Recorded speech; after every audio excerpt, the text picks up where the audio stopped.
What's going on, everybody? Good evening. My name is Dylan Napoleon. I'm joined today by Mr. Cade Morehouse, one of my good buddies.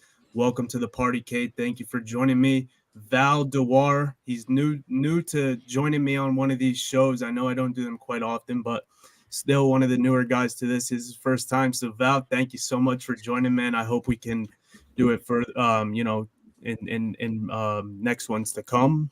But Yeah. thank you for being here, man. Yeah, excited to be here. I mean, I'm always down to talk ball, as they Heck yeah, say. man. All right, awesome. By the way, Cade, you're muted at the moment, so if you wouldn't mind unmuting yourself, there we go. And lastly, Pat Dana. Pat's no stranger to talking to me on something like this. I appreciate you joining, Pat. It's always good Of to talk to course. you, man. Love talking MMA with you guys. Heck yeah, man. All right, obviously, we're here to talk about today's event. It actually worked out great because here we all, I think we're all on. No, Cade, you're not, at least Val. Where are you from, Val? East Coast, Oh, okay. outside, yeah, So outside I'm DC. from Connecticut. Pat's from New Jersey. So Yeah, there's a lot of us East Coast. I mean, yeah. East Coast, Beast Coast, I always say. So that's Yeah, fine. man. So we got the East Coast plus Cade. Cade, you're the only one, man. West You're But the Coast, odd man out. baby. obviously we're here tonight. It worked out good, is what I was trying to get at. Today was UFC 308. It was during the day for all of us, pretty much, except Cade. That was the morning, pretty much for you. But man, it was good because I got to watch the fights during the day. We were able to come here tonight and talk about it. So I was happy to have one of those cards. Sometimes it doesn't work out like that, but it is what it is. We're up till midnight watching fights, but I don't mind it here and there. Um, Guys, I want to open it up. Let's talk about the first fight on the prelims. Of course, that was a crazy decision. Carlos Leal took his first fight in the UFC after having a bunch of fights in PFL. I know that's how I got to be kind of familiar with him, and man, I'm not gonna lie, he really impressed me. Taking on Fakhretdinov, that was a big fight for his UFC debut. And I'm gonna let you guys start it off with your reactions and stuff like that. But for me, I'm just gonna leave it with, for right now. He really impressed me. And whoever wants to pick it up, go ahead. I'll share my thoughts at the end. I I mean, mean, sorry. Go first, Val. I think like he was clearly up 20-18 after the first two rounds. I think yeah, I mean he impressed me. I predicted that he would like do really good with takedown defense, but he impressed me even beyond what I thought he would do, you know. And then the Sure. striking, he was aggressive, and I mean he really just lumped up Fakhretdinov, who had already shown striking, issues against not only Nicholas Dalby but Elizeu Zaleski dos Santos. But now that's three. I mean, there were three close decisions in a row. One being a draw, that was like the correct decision, and these last two, I had him losing both. The Dalby one was closer than this one. I thought this one was clear. While the Dalby was close, but I thought Dalby won. This one was clear. It was a bad decision. Yeah, feel bad for Carlos Leal, but he'll get a bunch of Yeah. recognition for it at least. So Yeah. what I'm going to say about Carlos Leal is one, Val is completely right. He deserves the recognition. He was up 2018 in the first two rounds, and we saw the Carlos Leal in this fight that fought Ray Cooper in the PFL. We saw the best version of Carlos Leal, and he came out against a guy in Fakhretdinov that has never really had a true loss in the UFC, and he should have given him one. Like, to be fair, that was a great performance. I love Carlos Leal. I'm very excited to see what he's going to do next. This was a very short notice fight for him, so I'm only interested to see what he'll be able to do on a full camp. Yeah. Yeah, I'm not really surprised with Carlos Leal, to be honest with you. I mean, he's fought some guys, Saudi Boo, Ray Cooper. He's fought great guys. We're not no different. So I mean, Yeah. I think he's gonna kill it. I think he has a bright future in the UFC, and it doesn't really surprise me that he put on this type of performance, to be honest. I picked him to win this. I mean, you can check the article. I have the receipts. Check my article, thesportingnews.com. Just search up my name, Valdewar. Go to the Leal versus Fakhretdinov breakdown or my prelim best bets breakdown. Picked him both times, and yeah, And if you go to the it Twitter was post that raw. I made with his coworker that works at the Sporting News and Banda, you would have seen that actually I picked Leal as well. So Hell I yeah, I had actually thought he was going to win this fight with that striking, and I did think he won the fight. So one love. Yeah, man. Um, I'm in the middle of trying to get this uploaded to my Instagram. It should be live on there any second now. But Yeah, I was impressed. I didn't get to watch the fight every second, like second for second, but I watched pretty much all the fight, maybe like a few. Well, I know I took a few breaks here and there because I was at work. I had to kind of sidetrack a few times, but yeah, I definitely saw the fight. Like, I'm not gonna lie, it was back and forth, of course. Like, both guys had their moments and stuff, but I think that Leal peppered him up a little bit more than Fakhretdinov was able to do. He landed the bigger shots, had the bigger moments, did more damage at the end of the day. I thought he won, for sure. And to be honest, like, even if I was wrong, I don't know how it was 27 times 3. You know what I mean? Like, that made no sense to me for No, it's sure. times 1, and Or, then yeah, 29, yeah, 28 times 2. yeah, yeah, yeah. So that's what, yeah. I didn't understand. I'm sorry. I didn't understand how one judge saw it, 30-27. At the end of the day, like, if you know MMA, if you watch the sport, he definitely didn't win all 3 rounds. That's for sure. That I can promise you. How the rest of it goes and stuff like that. I think Leal won at the end of the day, but weird things do happen. People see things different ways, and I just don't think 30-27 is acceptable under any circumstance. Thank you, Abu Dhabi. Yeah, right, it's not a new This is not a new thing out feature. there. I mean, Mhm. yeah, there is Yeah. no commission. I mean, UFC who hires whoever they want, and they're being paid to put on an event by locals. Like UFC wherever they go, they're getting $5 million or so for an event at least, Yeah, just to hold it in that city. And then they want the locals to like them, and the locals have their favorites. that's for sure. After that first fight of the night, the very first one on the prelims, I had to take a quick little break. I got tied up at work, but I did catch a lot of highlights. So I just want to give it up to you guys. I'm sure you tuned in a little bit more than me, Pat. I know you did. I'm sure all of you guys did, quite honestly. So if you guys want to pick a fight next, go for it. Yeah, I mean, we were talking about it a bit, like Mateusz Rombetsky versus Mike Tybeko Robai. I mean, fight of the year candidates. The obvious one to talk about. Like, I don't know. Did you see this one? Say that again. I'm sorry. I was reading Did you the comment. see? Did you see Rombetsky versus Robai? That one, no, I didn't catch a That's second. I okay. was Yes, tied up. that's what you need to see. Fight of the year candidate. Fill me in. Like, Fill me in. insane back and forth brawl. I mean, I thought they were both done half a dozen times. I mean, the fight could have been stopped after the first round. Yeah, I mean, Orobai's had one eye. I don't know how the doctor was. I mean, I guess the doctor saw he could see out of it, I guess. Yeah. I mean, kept going, came back to win the next round. Yeah, I mean, and then like he couldn't take down Rombetsky, and that wrestling's his A games, but he has good straight punching, man. Like he does. He just no defense on display either way here. So Robai lumped him up back. Third round, he's winning, but then he gets like dropped. Like he's done. Like the referee probably should have stopped it. He was getting his face pounded in on the floor, but he somehow just stayed with it. Got up to his feet. Like got taken down, to the fence, again. dragged to the fence, taken down, all that, and then he got up out to reverse the clinch finally, and then started going ham on the dude. Rombetsky was gassed just like his last fight against CDF, so he's just like just taking punches, but like Orobai's so tired he can't even lift his right arm to throw a punch. I'm like, dude, like you can do it. Like I believe in you.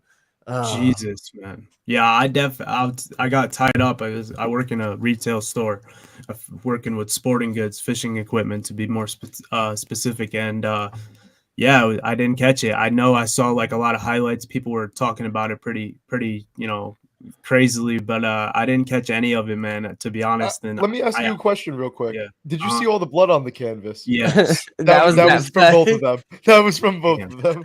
Damn. I'll tell you is there was a pretty sizable line on that fight. That I do know. Yeah, Mike Tybek was like minus 270 at least for me, and I wasn't touching that, but I mean, I had him like to have a good amount of strikes. He did. Yeah, I thought that fight was actually a really good fight. Oh, yeah. I think Dana honestly said it best. Like, what do you think? Like when a doctor comes in the cage and a guy's eye is out to here and like swollen shut, like you just think broken orbital or I can't even speak orbital bone, but it wasn't broken. They said that they checked him out. It wasn't broken. It was just like soft tissue, and that's why they let him continue. And just like he said, man, like really nasty stuff, but it wasn't I mean, he covered his eye. He could still see out of his eye. So it was a good fight. I thought the line was honestly kind of wide there. Just Yeah, it really speaking, was, I thought bro. it was For like what? a clashing of styles. I thought the fight honestly was going to be really close. I don't know why he closed at -310. That was insane. But hey, man, it Put was a some good respect on that name, Rebecca. Yeah, that was a great fight. Yeah. Yeah. I mean, if I think about Orobai, he looks like old. Like his skin looks worn, so he looks like a old man kinda. Like just Mm, because he has like kind of like I don't know. That I was gonna kind of say he has small features. eyes, anyways. You know. Yeah. But he's only 26. Like he has a crazy future ahead of him. I mean, Ron Betsky is good too. He just had trouble with like a super high pace. Like he has trouble yeah. finishing strong in the third round. But yeah, Robai, I mean, he can bounce back. His toughness, like that's next level. What a Like fight. already Yeah. had the eye looking like that, got face planted, got his head smashed in, got up, got down, got his head smashed in some more, got up, and then just started going ham on the guy again, like Yeah. in the third round. Yeah, and I can't believe one of the judges scored the third round for him. That was pretty Yeah, crazy. he almost died, and they scored it for him. Like Yeah, that was horrible. he's scoring it for like who's the toughest? Yeah, who can absorb the most damage? Yeah, he wins the Yeah. third round then. Here, one I wanted to talk about real quick was Abus Magomedov versus Bruno Ferreira, because Abus Magomedov showed us layers in this fight to his game that we haven't kind of seen, at least not in the UFC yet. We saw Abus push through some crazy adversity in that second round. He won the first round cleanly. He kept the fight at range and completely neutralized Bruno's offense. Second round came, and Bruno started to hurt him with that power and ended up dropping him and nearly finishing him. It looked like it could have been over, but Abus was able to get back into the fight, stayed calm, and in that third round, he was able to get the fight to the floor, used his wrestling so well, got takedowns very easily, and then locked in that submission. I mean, we haven't seen something like that from Abus in the UFC yet. He showed a different kind of heart, and this could be the start of a potential run for Abus now that he might have came into his own a little bit more after this fight. Yeah, Yeah. I agree with you. I think this fight played out really different for me, like than what I had imagined. Because when I watch Abus on tape, it's like the fighters that he really struggles with are the fighters that put pressure on him, and like honestly, like Strickland, like the fighters that get in his face and put the pressure on him are the fighters that hire him out, and ultimately break him. But I didn't think Bruno Ferreira was really going to do that. I mean, just his fighting style, he doesn't really overwhelm people with pressure. Just he has an insane amount of power, but he's not some pressure boxer. I didn't think he was going to break Abus here. But I picked Abus to win, but I didn't really pick him in that way, and I didn't see the fight playing out like that. So yeah, but he still ultimately got the job done, and it was huge for him because who knows if he lost this fight, what was next for him. So Yeah. I picked him. I mean, he has every natural advantage with the height, and he just uses front kicks a lot. So to push away a shorter guy, yeah, he actually. I mean, it's kind of disappointing that he did get hit so much. I mean, I expected him to do better against Ferrer personally, but yeah, I mean, the fact that his wrestling and submission game is rounding out bodes well for him. I think he can be like a fringe top 15 guy. I don't know about him getting to that like title contention level at all, but yeah. Probably not. No, yeah, but like he could be like like around the One Gregory of Rodriguez those levels. tough tests for like a up and comer. Yeah, just someone. Yeah. Yeah. I would. But I missed that fight for the most part. I saw everything, but some of the bigger moments, like the end, I didn't really get to see too much. I saw basically the first little bit of that. But I did want to say, and I know this is taking a step back on the card, which I apologize for. I know you guys want to keep moving. I want to go through some comments on Instagram in just a minute too, because I did get a few, but they can't get posted on here. But what I do want to say is hats off to RDA, man. That dude is a savage. He keeps stepping up to these tough tasks. Tonight didn't go his way. He got hurt. I hope he's all right. But he's a legend of the sport, someone who's been around, the longest. And my man has just about 50 fights. I think he has 49, or no, he has almost 60 fights. I'm sorry. Which is insane. He has 59 fights, I believe. no, 49 fights, yeah. No, 49 fights. He I'm has 36 at UFC fights. yes. Today's his 40th birthday. Legend, the BMF of all time. To me, Dude, anyway. Took every he's a fight. legend, and he's taking So, on these there's tough tasks every fight, dude. He doesn't there's take no it. reason that he should be in this fight. Like what? Like Yeah, he lost 2 in a row when he's fighting like the 10th ranked welterweight, moving up. Like no, It made thanks, no sense. guys. None of it made Yeah, sense. like let him fight more like when he came back and fought Brian Barberena. Like that's the type of guys he should be fighting.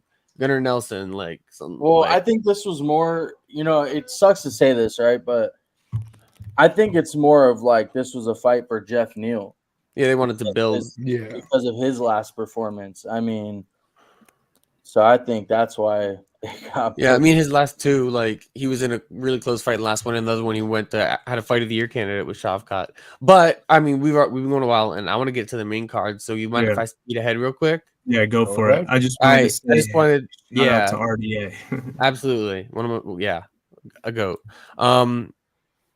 Ibo Aslan, I just have to mention because they moved it up, and I was skeptical because like I honestly wasn't that impressed with his fight against Turkali.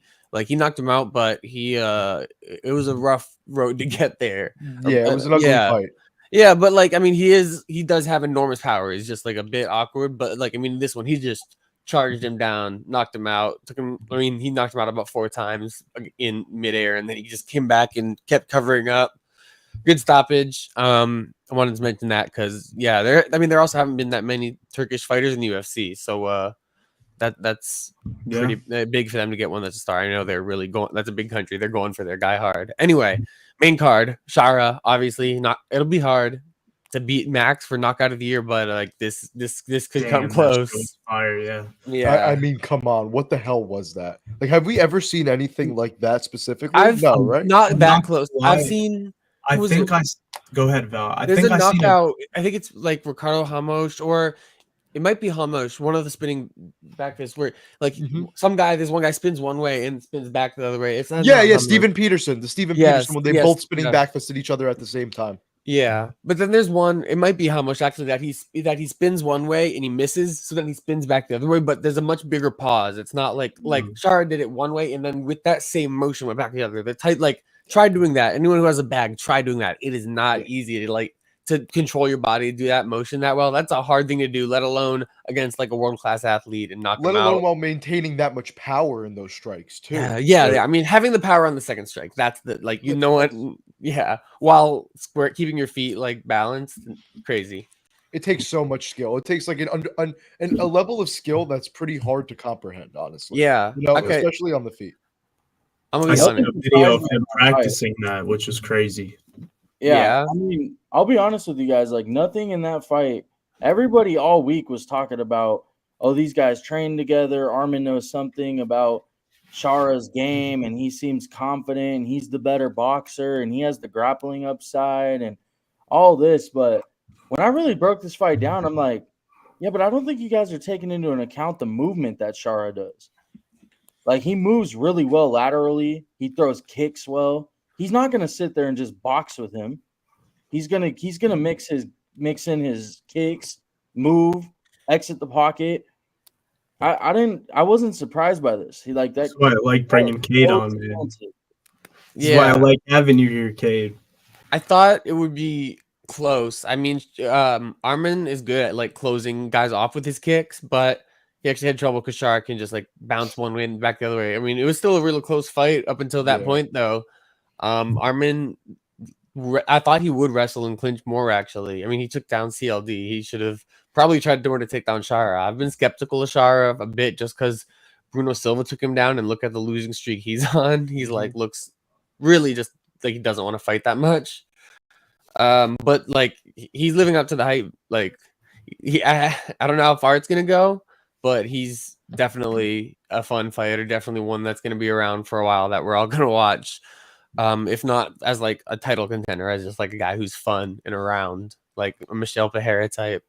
Yeah, I think what we really saw in this fight was the difference of explosiveness. That's what it really came down to. Because, like you had said, it was a very close fight. This was like a razor close fight, back and forth striking, just tapping each other, hitting each other with big shot, hitting each other with big shot. The difference was Shara's explosiveness and his power. Petrosian doesn't really have that to his kickboxing. He stays a lot more technical. Shara will explode with some crazier strikes, and that's what we saw really won him this fight. And just different. Like he was a little different, if you will. Like I feel like Petrosian, I watched this whole fight, by the way. This is one that I could speak about a little bit more than the others. I'm not gonna lie. It was pretty quick before we knew who had the advantage on the feet. I know that Petrosian's also a decent grappler. He's a very good grappler too, honestly. I was surprised that, and people were expecting it too. I know I wasn't the only one. Like, bro should have tried the takedown in that fight. Maybe it would have brought something different to the fight. I was a little bit surprised that he's just kind of settled for kind of boxing and getting touched up by Shara as much as he did. I just didn't see there weren't many opportunities for him. He was landing his kicks pretty well in the beginning of the fight. But I didn't think that big moment was going to open it up for him. So I was surprised that he didn't go to his takedowns. I'm pretty sure even Shara Bullet was expecting it. And I was a little bit surprised by that, but at the end of the day, these guys are professionals. There was a rhyme and reason to everything he did. I'm never knocking a fighter. I don't want that to be. I'm never a coach or anything like that, so I don't need that impression. But I was just a little bit surprised. I didn't see it happening for him, and I was surprised that he didn't resort to something else. But I'll say the last thing on this fight, like I was surprised that he maybe didn't clinch more or go to grappling just because of what's on tape with Shara and his takedown defense, against Bruno. Exactly. But I'm not surprised at the same time that he didn't grapple, because if you look at all his fights, I think the only time he's ever grappled was against Leroy. Yeah. He doesn't really. But I was gonna say, Pat brought up all the deciding factors of it being a close fight. But with that being a close fight too, is like. Armin wears a lot of damage when he gets hit. He wears damage. It's all over his face. And in a close fight to the judges, I mean, it's all there on his face. So I mean, help swing his way. I wasn't surprised he got knocked out. I'm not going to say that. I'm just going to say that. At the time. Oh, sorry. Go ahead. No. At the time, it was 1919, but like Shara was like in the ascendancy. Like he was coming on strong, starting the third round really strong. So he was looking good at the time. Yeah, I did. Yeah, I mean, Armin's a kickboxer first and foremost. I just thought he looked to be trying to round his game out, and this is a good opportunity to do so. But he decided to go back to his kickboxing roots. Muay Thai, Russian Muay Thai champion back in the day. I liked his kicks. I'm not gonna lie, his kicks were solid. But he wasn't landing the volume or even just the precise shots that were making a difference in that fight. I'm not. Yeah. I thought that was gonna. Once we saw the fight play out at the first round or so, honestly, Petrosian looked good, but I say after the second round, we knew how that fight was gonna go. He was either gonna get knocked out or it was gonna go to a decision, and it looked like Shara was gonna be ahead. Yeah, I mean, Shara just had the more variety of kicks, and he had kicks to keep it controlled. He's a little bit more. And once he got checking the leg kicks, it got better. But next fight, if not for Orolbai, Rombetsky being an insane fight, this would have been fight of the night for me anyway. I loved this fight. A lot of great scrambles, a lot of good action. Both men took their lumps on the feet. First round, one man looked good. Second round, another man looked good. Just back and forth fight between two highly skilled fighters. Yeah, 100%. Would you guys score this fight? Murphy, 29-28. Yeah, I saw the fight up until Danny Gay knocked him down and almost finished him. But outside of that, I didn't get to see much. Murphy's a really solid fighter. He continues his undefeated streak. 15-0 now. Dan Igue's a dog. I was actually again surprised by the line on this. I'm not gonna lie. Me too. He's 14-0 coming into the fight and everything, but Dan Ige is Dan Ige, and after he did what he did on a couple hours' notice a couple months ago, I just don't think that any fight he goes into these days he deserves to be that big of an underdog. Quite honestly, so I do agree with what you're saying, but every Dan Ige loss is close like that. Yeah, so if exactly. Dan Ige was going to lose, it was going to be like that. And they're all to ranked contenders. Like he hasn't actually beat anyone ranked. He just sends back all the unranked guys who he's a step above clearly, but like kind of a little step below guys like Cater and them, But like the thing with this is Neil Murphy has shown really bad takedown defense at times, and it's improved a bit, but like I thought Ige could grapple him, and he did, but like Lerone, credit to him, had better like escapes and stuff. Slightly better. He was a bit lazy with it, but he took too much time, especially in that third round, to get up. But he had a better get up game than I gave him credit for to begin with. So what I want to ask is, do you guys think Lerone looked like a top 10 fighter? No. I'll actually say this. I actually kind of disagree with a lot of people on this, and I know obviously you guys are my brothers. We've had a lot of arguments, Napoleon and Pat, over certain scores and stuff like that, disagreements, but you guys kind of know how I feel. Like, in my opinion, Ige won the fight because in the first round, he won the round. He dropped him. The second round, I give it to Murphy. But here's where it gets dicey to me. So it's like you sit on your back for 3 minutes and 30 seconds of a round, and you guys are going through some scrambles, and Ige eats a knee and a couple of shots, and then that wins them the round. I don't get that, because to me, I get it, damage over control time. But when you get there and get put on your back for 3 minutes and 30 seconds of a 5-minute round, or 3 minutes, whatever long it was, I don't remember the exact time. So the grappling ended after 3 minutes 30 seconds, but Lerone got in control at points. So the UFC stats website has Dan Ige with 2 minutes 34 seconds of control time in that round. The problem is that he only landed 3 significant strikes, but then even then only 5 more total strikes. 8 total strikes the whole round. That's the problem. So, but even then, to me, like, I get it. Like, I get it. Like, and honestly, you could have scored it for Murphy. Like, I'm not saying it was robbery. It wasn't robbery by no means. It could have went either way. But I just felt like Dan won the fight. I feel like he did more in the fight.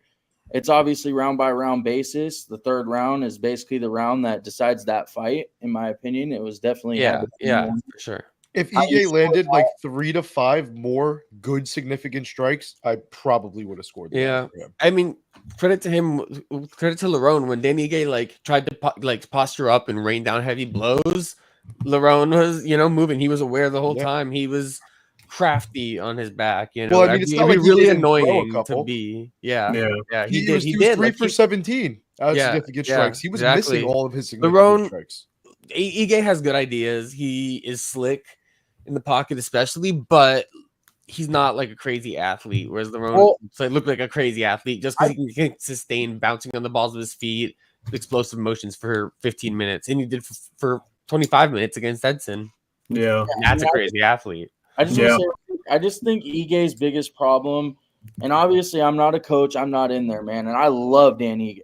I know. I think the biggest problem with Ige is like he's like he comes out, he bangs, but then it's like in the second round he'll slow down. Yeah, exactly. In the third round, it's like he's back to Dan Ige.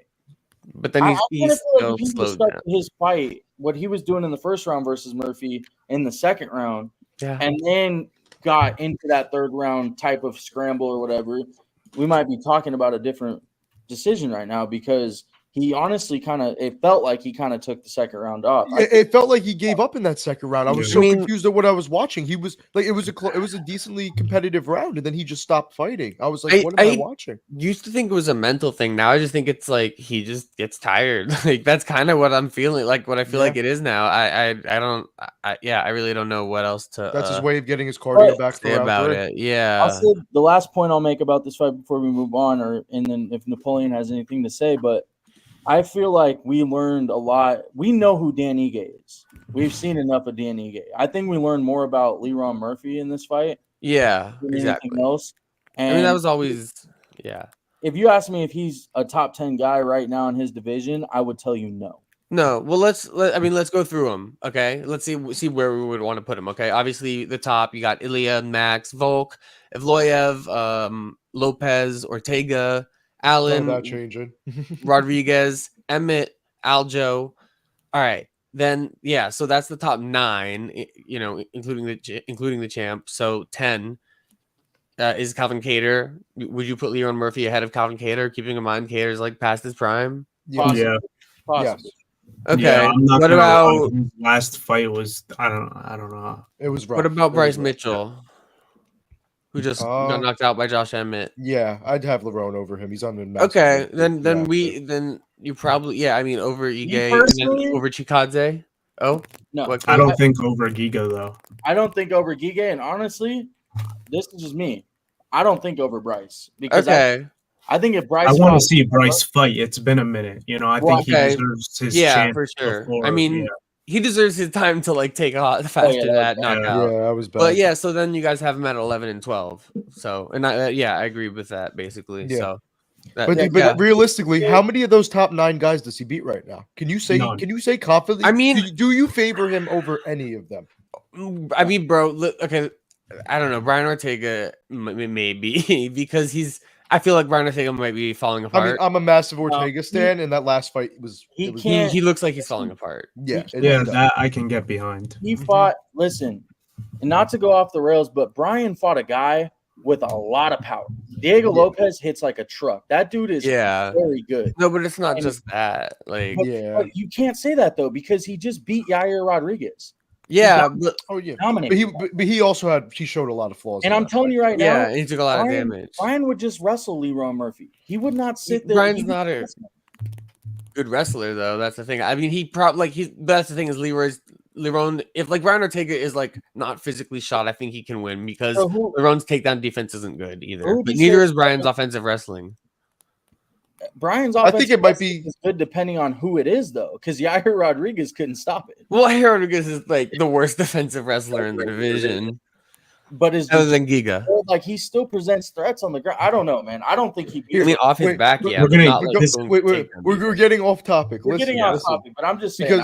Because because my point is though, Lerone only beats what? Ortega and then maybe Yair? Not Yair, Maybe. sorry. Emmett. Maybe Emmett, would you say? Maybe.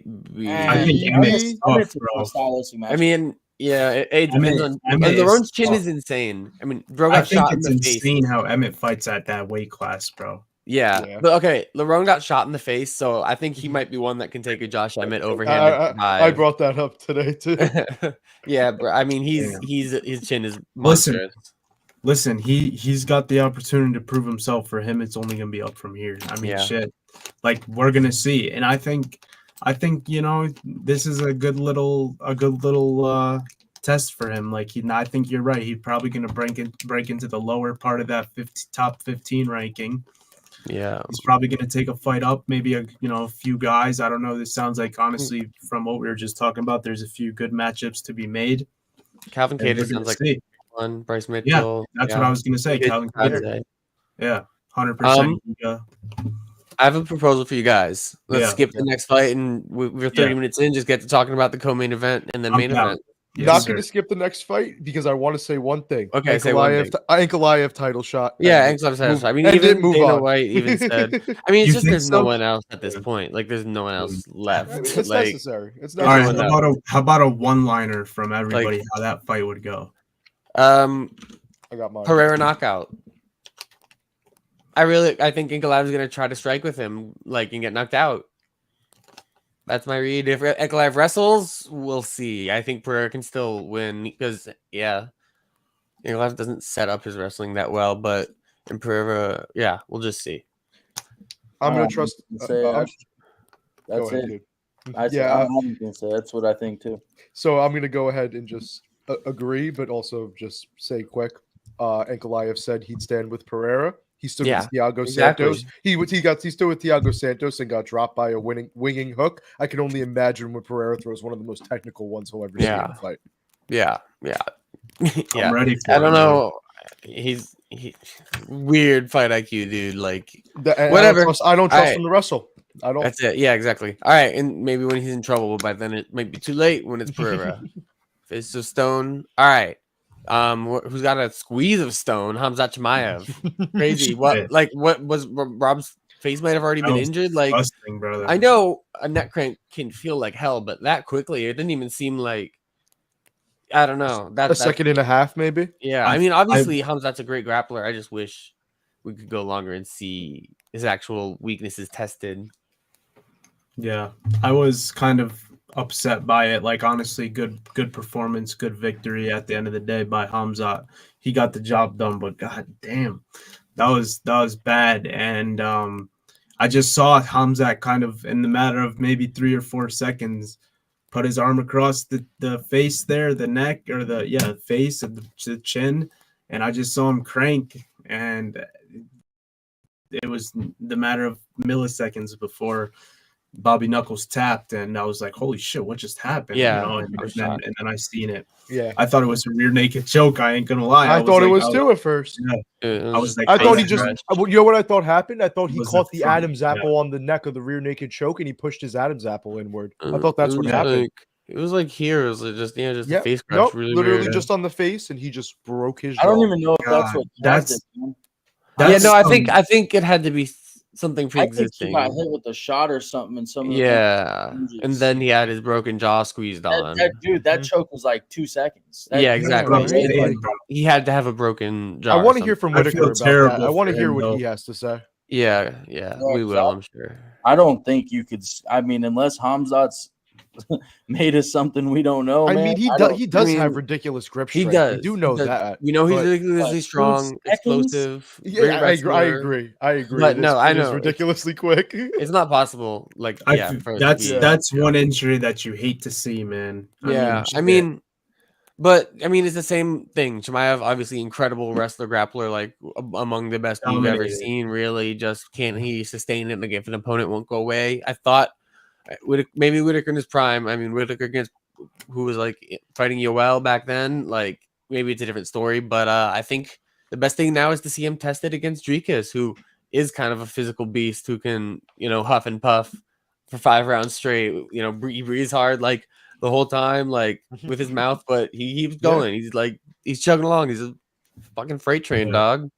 The last thing I'll say about this fight that I have on it is like people keep wanting to find ways to find guys that are going to beat this guy or try to fade him or try to say he's not this or not that. He can't make weight. Oh, he's sick. Oh, he's always in and out of the hospital. He's got problems in Russia, whatever the case may be with this guy. And it's like, at what point do you just stop doing that, man? Like every time he steps in the octagon, tired or not, he finds a way to win. I mean, people argue, which even me, myself, oh, well, when he fought Usman, if that was a 5-round fight, Usman would have beat him. I honestly had that argument. Yeah, But yeah. it's like, I remember we talked about that in the moment.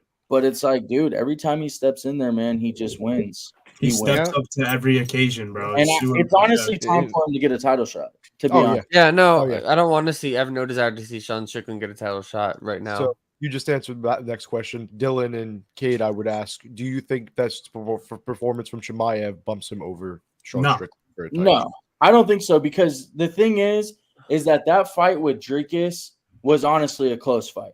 It was a close fight. Sean deserves his rematch, bro. And I don't want to say that he deserves it because he didn't really have a long title reign, you know what I'm saying? But I'll say this. If you look at that division right now, like it makes sense to give it to him again. I mean, Hamzat, like I thought you said Hamzat deserves it. He does deserve it, but Hamzat could get the winner. I mean, honestly, like Yeah, I mean he could. I don't know. Okay. I'm personally much more interested in Drikas versus Hamzat Yeah, right now. And I don't personally- think. I agree that I doubt Dana will change his mind. I think it'll. okay, but I just hate. Sean and Drikas are going to fight early in the year. You know what I'm saying? Hamzat's probably we can't count on Hamzat to come back and make weight Yeah, next year. So then Yeah, do fair. the winner of Yeah, that it works. for next year. Next summer, maybe, hopefully. Yeah, it I, works. I personally do agree with Val. I think that if the situation wasn't already ingrained that Strickland and Dricus have a title shot agreed to, that Hamzat would deserve it more than Strickland at the moment. But considering it's already happening, just give it to Hamzat after, I guess. You know, I do Yeah. want to see Hamzat versus Dricus, but if Sean ends up pulling it off and he's the champ, then he deserves to defend the title against Hamzat. As simple as that, you know? So I want to see his grappling tested more. It'd be nice against You the, know me, bro. like Sean Dricus Strickland. is like a converted grappler. Yeah. Hamzat's a real fucking Can I grappler. can I just say though, like he made Robert Whitaker look like a child. Like that's what I would Oh, do to yeah. my 6-year-old nephew. You know what I I mean? mean, It's like Same as Drake. Yeah, I mean, it's what he And you did to beat him up Usman like that, bro. that surprised everyone. good, you know, like, but that's But I, the thing is, I I don't mean, disagree with you guys at all. I think honestly, if it was the time frames lined up, I would say give it to Hamza. Yeah, fair enough. But I just think that it makes sense for the timetable for them to, because what I really can see happening, and it may sound crazy, but I could see Dricus and Sean fighting early in the year. Yeah, and then a couple all of a months. sudden, Hamzat versus the winner becomes an international fight week type fight. Yeah. No, I'm actually with you now. Considering the timelines, it makes sense. Hamzat would not be ready in 3 I months. like the timelines, but I also 3 or think 4 months now. we come so far with this whole Sean Strickland title shot, bro. We can't turn our backs now. I mean, shit. He If the tweeted out that UFC it's agreed. That would be fucked up to do Yeah. to Sean. I ain't gonna lie. You know what I mean? Yeah, I mean, we saw it's impressive, but I don't know. Like Rob is a bit older. We saw Dricus do similar thing to him at the end of the first round.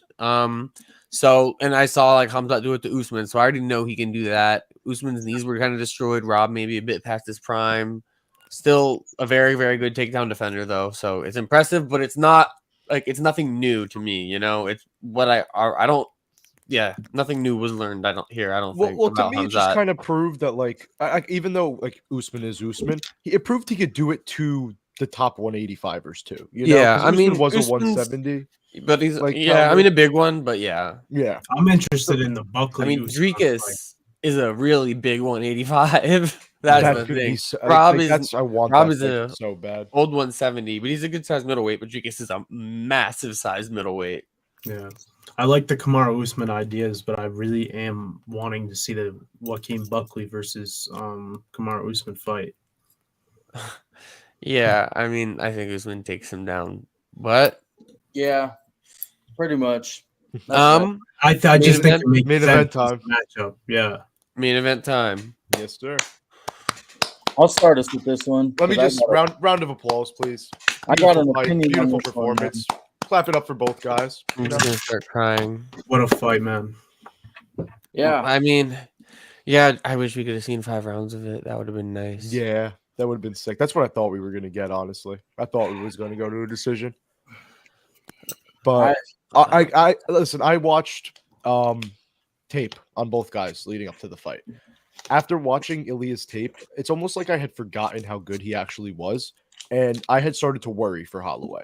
Not because Holloway isn't good, not because he has a bad chin. It's the exact opposite. He's a great fighter with a great chin. The problem is, watching Ilya, he makes adjustments and knocks you out before you can react. You can't even react to the adjustments he's made, and he already knocked you out.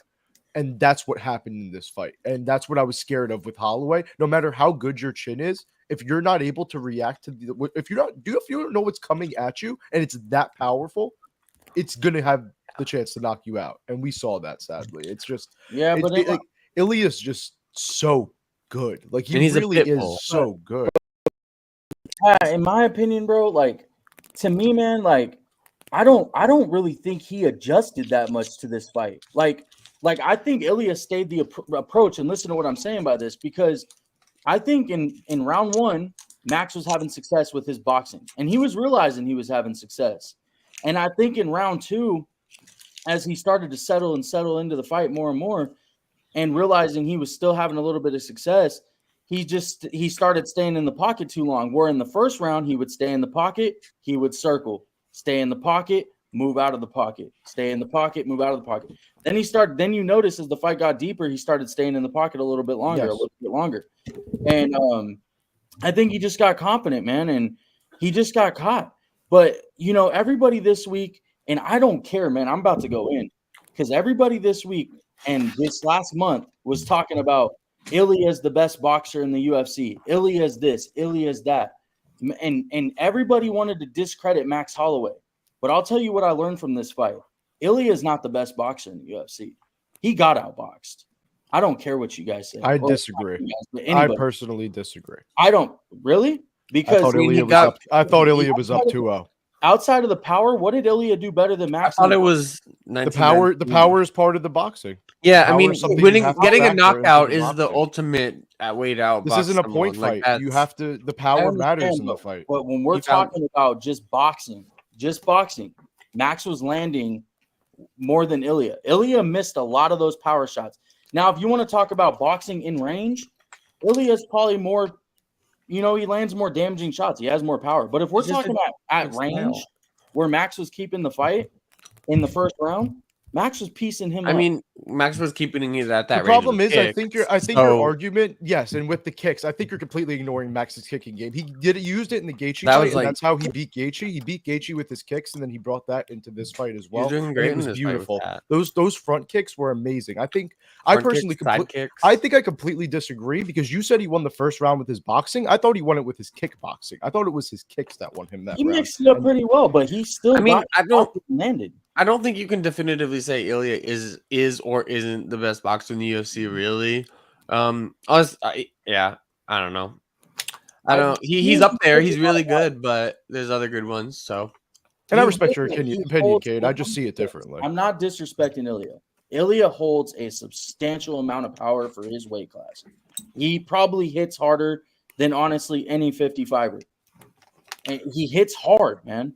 Like anything he touches, if he hits you clean on the chin, he breaks you. Turns to dust.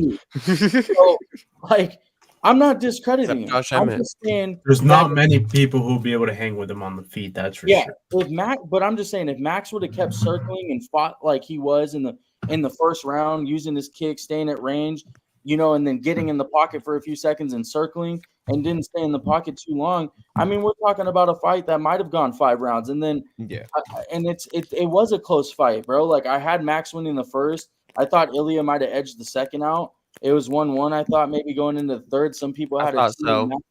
But I'm going to bring this point up too, and then you guys can talk about the fight because honestly, this part just irritates me. And I know it has nothing to do because there was a finish, but 2 judges had it 2-0 Ilya. How do you watch that fight and have it 2-0 Ilya? That to me is ridiculous, man. Like, are we watching the fight? Like, I have it 2-0 Ilya. John Anik commented on it. Maybe they thought that like slip at the end of round 1 was more than a slip. But yeah, I thought Max pretty clearly won the first round. Yeah. It was a good fight till it lasted, man. He just got caught. And it is what it is. I mean, but I didn't think that there was, other than power, that big of a skill gap. No, that's fair. That's fair to say. There wasn't a skill gap. You're not wrong. And you're not wrong when you say that Holloway's change in game plan is what lost him the fight. But Ilya adjusted to that change in game plan. He was staying at range and using his kicks a lot early, and then he abandoned that, went into a brawl. Ilya adjusted and knocked him out in that brawl. You know, like Ilya did adjust for sure in this fight. Max was just too willing to take shots. I mean, he's always been confident in his chin. He's never been knocked out. He wants to apply his own offense more than he wants to worry about defense. He had every reason to trust his chin. I'm not gonna lie. He had every reason to trust that chin. 100%. And when I say it's I thought it was 2-0 Ilya, I thought the first round was like very close. I thought it was one on a razor thin margin, and I thought it was because of that. I thought it was because that moment at the end did have a slight impact. I didn't think it was a knockdown, but I did think it was something that should have mattered, in my opinion, which I factored it. Listen, I'm not here to argue. Like, I honestly think everybody's opinion is valid on this fight. It was 2 great fighters, and I'm not taking anything away from them. But from the fight I was watching, Max was cracking his ass in the first round. Like, I'm not trying to, I'm just being honest. And then in the second round, man, honestly, Ilya was cracking his ass right back. And like Val had said, he was too willing to eat the shots. He had 8. Listen, not too many guys can say this, man. He probably had to have eaten about 6 clean right hands before that left hand finally landed and put him out or stunned him and then finished. And then another one put him out. Yeah. Yeah, but he had That shit was- 6 right hands over down the middle. Yeah, and he was unfazed because that's who Max is. So He's such I a mean, warrior. honestly, man, I props to both those guys, man. Like if they fought again tomorrow, like I would be more intrigued by that fight than watching a Max and a Volk fight again or any other thing. Like, but I think the next move for Max Holloway, man, is to move- lightweight. I think Yeah. God, man. Like you Yeah, look so good Do at that. Let's get the BMF round robin tourney, whatever they're calling it. Thing that Oh, Dustin yeah. and them was talking about. Yep. Let's Yeah, get What it. are we doing? Dustin, Justin, Max, and Dan Hooker. Dan Hooker, or was it like Fazeev or something? So there was No, some it was different ones. it was Dan Hooker. It was those 4. Oh, no, wait. But they want it in one night. If they do it like maybe like Pride rules. you better have the ambulances on standby. With Pride the way- rules one night. I don't think it would work in one night, bro. I feel like you'd have winners one and 10 then- round It'll be- fight. 1 10-round fight. It'll be a Pride first round. Well, a 10-minute fight. Sorry, not 10 rounds. 10 Shit's minutes. crazy. Yeah, 10. I I mean- thought that's what you 10 round. Yeah, just one don't see one it. 10-minute round. 10 That's what I was minute trying first to say. round, like a Pride fight. And then winner moves on. I mean, most states may not sanction it, and the UFC probably won't go for it, but it'd be fun. It'd be awesome. I'd love it. It'd be so fun. I'll say this last thing though about Max Holloway, like in his move to lightweight before we wrap it up or whatever. But when cutting that extra 10 pounds for Max at this stage in his career is just not something that he probably should be doing unless it's for a title fight. I mean, Yeah. if you watched how he looked on the scale at 55 versus this week at 45, which he still actually looked pretty good this week, I won't lie. I mean, it was better than he didn't look terrible, but you could tell it drains him. And as good as he looked at 55 and his speed carried over, I think he should. I really would just stay at 55. I think he could actually make a title run at 55. And I say that because when he fought Justin, the speed, that's what really, I don't think Justin's camp figured that his speed was going to carry over the way it did. And every bit of it carried over. And He it looked was faster, just way probably. too much. He was so fast. He was quick. He was strong. He was big. He was filled in. I think 55 is like a He great looked firm right now. He Completely looked slower tonight for sure. Yeah. And maybe if he's at 55, not dehydrated, he probably maybe can take that shot and not go down, not get wobbled, not get knocked out. Yeah. So It's I I think. I mean, but I've said that before. I've said, okay, he's gonna go to 55 now. He lost the title fight to Volk, and he's coming back to get another title shot, but he didn't win it, and he's getting up there. 32 Well, years. He it's turns sad to 33 in 2 months. It's sad to say. I went back and looked. I mean, thinking about it, this is Holloway's 4th title loss in a row. He lost 3 straight to Volk, and now this. This is his 4th title loss in a row. It might be 5th because he fought Dustin Poirier and lost. Oh yeah, Was that but no? I think actually No, after he that, had- he fought Frankie. Yeah. Okay. Yes. He had the one in Detroit.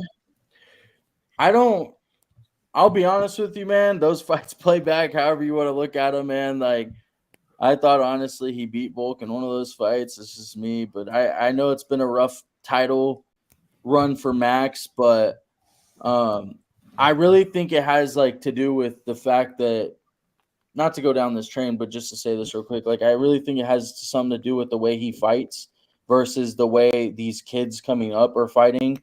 Like, I think Max is very, very good. I'm not saying he's not good, but these kids that are coming up, man, like if their base was grappling, they learn how to strike really good. Like a lot of the up and coming Ilya. good, like Ilya. Yeah. And I think those are just very tough matchups, but he always fights all of them close. I mean, except for the third Volk fight, obviously. But I mean, he's never really out of a fight. But it just hasn't gone his way, man. And I feel like what they say in the sport, like luck and chance, man. And it just hasn't gone his way. But I really think at 55, man, he could make a run. I'm not saying he'd go up there and smoke Islam, but I think he would definitely make a run to maybe get that fight one day. Yeah, for sure. Yeah, it'd be fun. A lot of fun fights for him there. And Two he's things cleared out from, so two many things fights. from me before Yeah. we go. I wanted to say one, kind of bouncing off what Cade just said. If you would have told us the first man to ever knock out Max Holloway came into the UFC as a grappler, I think we would have all told you With were an idiot.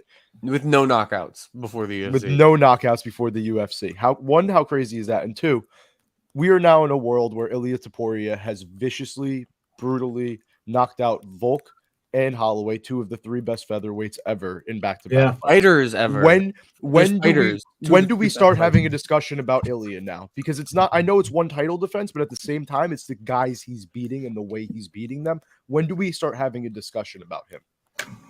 About him in what way? In GOAT conversations? Not in GOAT conversations, but just like as like his name in the I guess realm of those guys. I mean, he's pound for pound number 2 right now to me. So That's fair. Who's that number tells 1? you. I mean, Islam. You don't think Pereira would be number 2?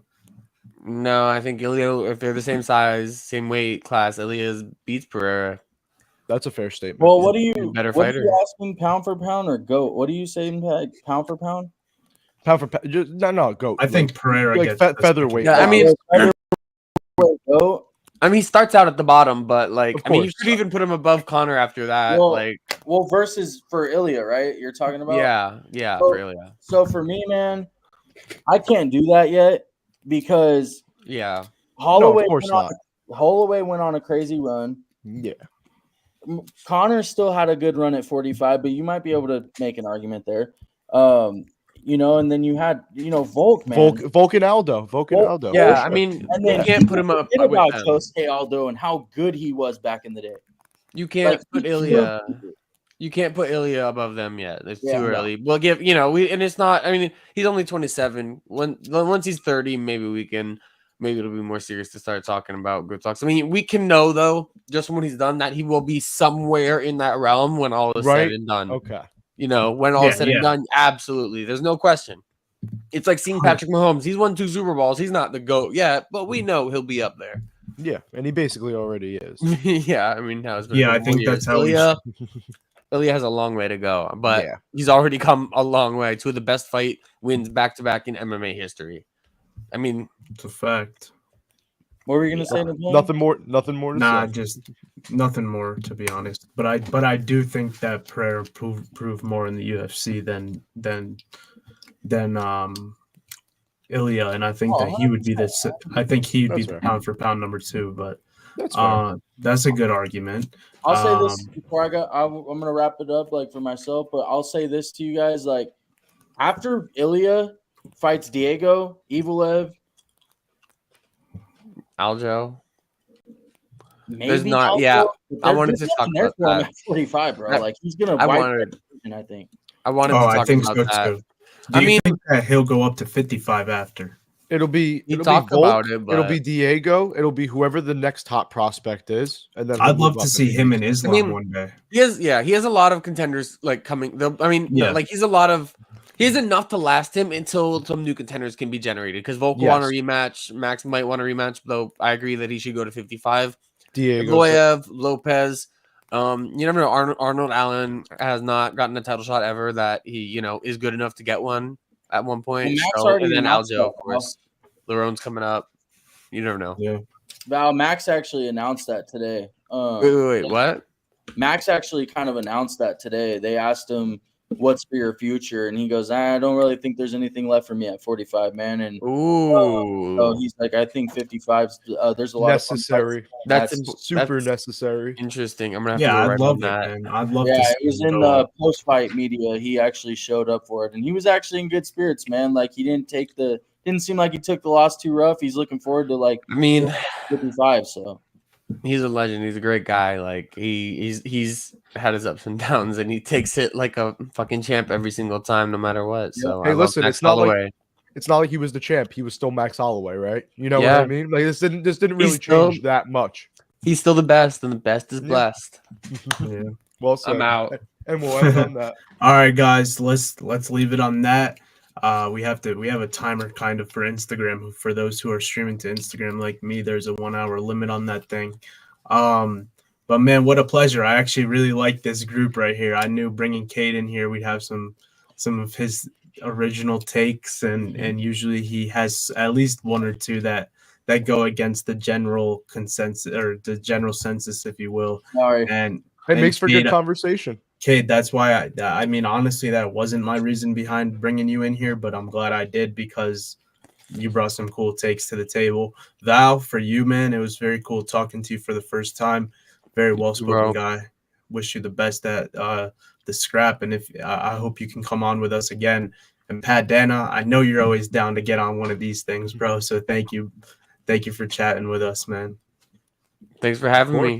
Of course, yeah. Good Val will time. get you back in one of these soon. I actually kind of want to start doing this for a lot of the cards, and if you guys are down, man, let's keep it to us four. Let's maybe do like a recap before, or the preview before the events and a recap after. I feel like you guys would be a cool group if we can kind of make it an ongoing thing. Why not, man? It was a cool discussion. Yeah, Hell I'd be yeah. down. Hell yeah. Hell yeah. All right, let's talk about it for the future, guys. We got UFC right. 309 coming up, and that's in our neck of the woods. So I'm looking forward to that. But we'll talk soon, Yep. guys. Much appreciated once again. Talk soon. Great Peace. great Man. talking to you, Heck Val. yeah, guys. Heck yeah. You two guys. Have a good one. You too.